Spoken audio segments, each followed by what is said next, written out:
नमस्कार प्यारे बच्चों, आप सभी का स्वागत है। भारत के भूगोल का जो एनिमेशन का कोर्स चल रहा है उसका ये लेक्चर नंबर 4 होगा। आज एक नए चैप्टर की शुरुआत करेंगे, भारत के द्वीप समूह, आइलैंड्स ऑफ इंडिया। सबसे पहले आइलैंड होता क्या है अर्थात द्वीप क्या होते हैं वो समझने का प्रयास करेंगे। चारों ओर से जो जमीन पानी से घिरी होती है उसे द्वीप कहते हैं या आइलैंड कहते हैं।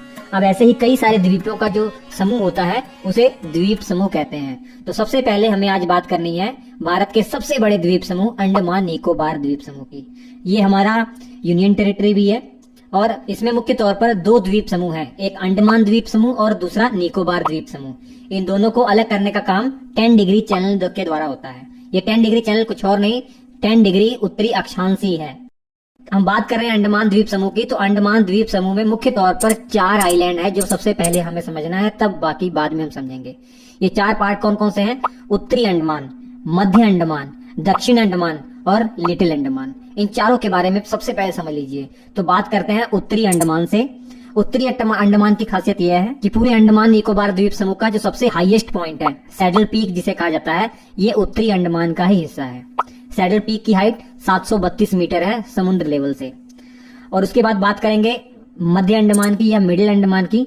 सबसे बड़ा जो द्वीप है पूरे अंडमान निकोबार द्वीप समूह में, ये मध्य अंडमान ही है। उसके बाद साउथ अंडमान की बात करेंगे, मतलब दक्षिण अंडमान की बात करेंगे। सबसे महत्वपूर्ण आपके लिए यही हो जाता है क्योंकि जो कैपिटल पोर्ट ब्लेयर है ना अंडमान निकोबार द्वीप समूह की, वो दक्षिण अंडमान का ही हिस्सा है। और इसके अलावा सेलुलर जेल आपने सुनी होगी, ये पोर्ट ब्लेयर में ही स्थित है। ये वही जेल है जहां पर वीर सावरकर जी को काले पानी की सजा हुई थी। अब वीर सावरकर जी की बात हो ही रही है तो एक और चीज मैं इंटरेस्टिंग बता दूं, इसी दक्षिणी अंडमान में एक एयरपोर्ट भी है जिसका नाम है वीर सावरकर एयरपोर्ट। और उसके बाद हम बात करेंगे लिटिल अंडमान की। लिटिल अंडमान के बारे में उतना कुछ खास तो है नहीं, बस ये याद रखिए लिटिल अंडमान और साउथ अंडमान इन दोनों को अलग करने का काम डंकन पास के द्वारा होता है। अब अंडमान द्वीप समूह के बारे में कुछ और इंपॉर्टेंट फैक्ट, जैसे सबसे ऊपर आइए, सबसे उत्तर में आप आएंगे तो यहाँ पर आपको ग्रेट कोको आइलैंड दिखाई दे रहा होगा और लिटिल कोको आइलैंड दिखाई दे रहा होगा। ये दोनों ही आइलैंड बर्मा के कब्जे में है। मैं ये क्यों बता रहा हूँ, इसी के जस्ट नीचे आप देखेंगे ना लैंडफॉल आइलैंड आपको दिखाई दे रहा है। यही वो आइलैंड है जो सबसे उत्तरी आइलैंड कहलाता है हमारे इस पूरे अंडमान निकोबार द्वीप समूह में। पूरे अंडमान निकोबार द्वीप समूह में सबसे जो उत्तरी आइलैंड है ये लैंडफॉल आइलैंड है। ये लैंडफॉल आइलैंड, वो ऊपर जो कोको आइलैंड है जो बर्मा के कब्जे में है, इन दोनों के बीच में कोको चैनल है। तो ये भी आपको याद रखना है कि कोको चैनल ग्रेट कोको और लिटिल कोको आइलैंड को लैंडफॉल आइलैंड से अलग करने का काम करता है। अब कुछ ज्वालामुखी आइलैंड की बात करेंगे। सबसे पहले यहाँ पर आपको दिखाई दे रहा होगा नारकोंडम आइलैंड। ये भी एक ज्वालामुखी आइलैंड है, हालांकि ये इनएक्टिव हो चुका है। लेकिन सबसे महत्वपूर्ण है बैरन आइलैंड। भैया ये एक्टिव वोल्केनो है, भारत का एकमात्र एक्टिव वोल्केनो ये बैरन आइलैंड ही है, याद रखिए। अब निकोबार द्वीप समूह की बात करते हैं। निकोबार द्वीप समूह के मुख्य तौर पर 3 हिस्से हैं, एक कार निकोबार है, लघु निकोबार है, ग्रेट निकोबार है। पढ़ना है हमें ग्रेट निकोबार के बारे में, क्योंकि इंदिरा पॉइंट या पिग्मेलियन पॉइंट जो पूरे भारत का सबसे दक्षिणी बिंदु है वो ग्रेट निकोबार का ही हिस्सा है, जिसके अक्षांश आपको मालूम होना चाहिए 6 डिग्री 45 मिनट उत्तरी अक्षांश है। माउंट थुलियर, मेरे प्यारे बच्चों, माउंट थुलियर 642 मीटर इसकी हाइट है और ये निकोबार द्वीप समूह का सबसे हाईएस्ट पॉइंट है। कुछ अन्य इंपॉर्टेंट फैक्ट कंप्लीट अंडमान और निकोबार द्वीप समूह को लेकर हम समझते हैं परीक्षा की दृष्टि से जो इंपॉर्टेंट है। क्षेत्रफल इसका 8250 वर्ग किलोमीटर है। यूनियन टेरिटरी का दर्जा इसको 1 नवंबर 1956 को मिला था। 3 आइलैंड ऐसे हैं जिनका हाल ही में नाम चेंज कर दिया गया है।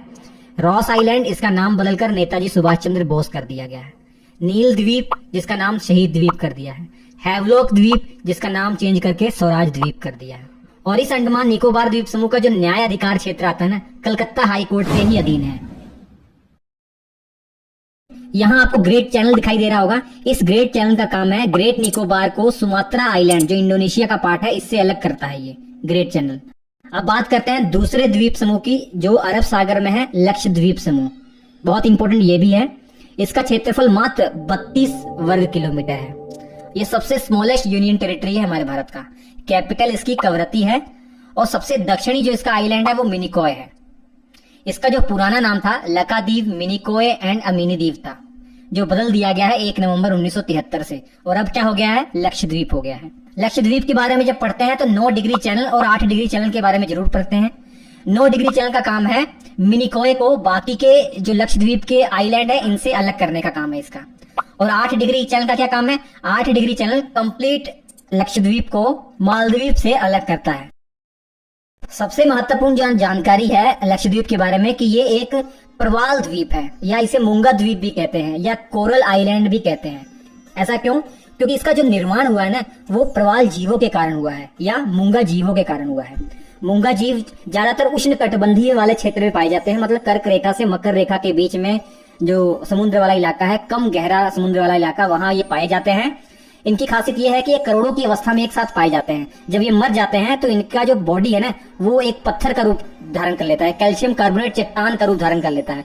और जो नए मूंगा जीव आते हैं वो इसी कैल्शियम कार्बोनेट चट्टान के ऊपर अपना जीवन निर्वाह करते हैं, सर्वाइव कर जाते हैं। और ऐसे ही करोड़ों सालों तक ये प्रोसेस चलता रहता है। तो परत दर परत ऊपर उठती रहती है, और समुद्र के बाहर जब ये कैल्शियम कार्बोनेट चट्टानें आ जाती हैं तो एक आइलैंड का निर्माण हो जाता है। इसी को प्रवाल आइलैंड या मूंगा आइलैंड या कोरल आइलैंड कह देते हैं। और लक्षद्वीप जो है इसी टाइप का एक आइलैंड है। कुछ अन्य आइलैंड की बात करेंगे जो बहुत महत्वपूर्ण है। सबसे पहले बात करते हैं माजुली द्वीप। इसकी खासियत यह है कि ये एक नदी द्वीप है, मतलब नदी के कारण बना है। किस नदी के कारण? ब्रह्मपुत्र नदी के कारण। असम के अंदर है ये, और दुनिया का सबसे बड़ा नदी द्वीप है ये। दूसरा आइलैंड गंगा सागर द्वीप है, जिसे सागर द्वीप भी कहते हैं। हुगली नदी के मुहाने पर है ये, बंगाल की खाड़ी में। और दूसरा जो आइलैंड आपको याद रखना है, डॉक्टर अब्दुल कलाम आइलैंड, इसे व्हीलर आइलैंड भी कहते थे। ब्राह्मणी नदी के मुहाने पर है, उड़ीसा राज्य के अंदर है। मिसाइलों का परीक्षण यहाँ से किया जाता है। उसके बाद श्री हरिकोटा द्वीप है। इसरो का जो सतीश धवन स्पेस सेंटर है यहीं पर है। पुलिकट झील के पास है, आंध्र प्रदेश में पुलिकट झील के पास ये द्वीप है। उसके बाद पंबन द्वीप की बात करते हैं। इसी को रामेश्वरम द्वीप भी कहा जाता है, और ये भारत और श्रीलंका के बीच में जो राम सेतु है ना, इसी का ये भाग है। सालसेट द्वीप देख लीजिए। सालसेट द्वीप की खासियत ये है कि अरब सागर में है, महाराष्ट्र वाले क्षेत्र में है, और बंबई शहर इसी द्वीप पर बसा हुआ है। वेलिंगटन आइलैंड ये देखिए केरल के अंदर है। केरल में कोच्चि के पास ये वेलिंगटन आइलैंड स्थित है, और ये आर्टिफिशियल आइलैंड है, ये मानव के द्वारा बनाया गया आइलैंड है।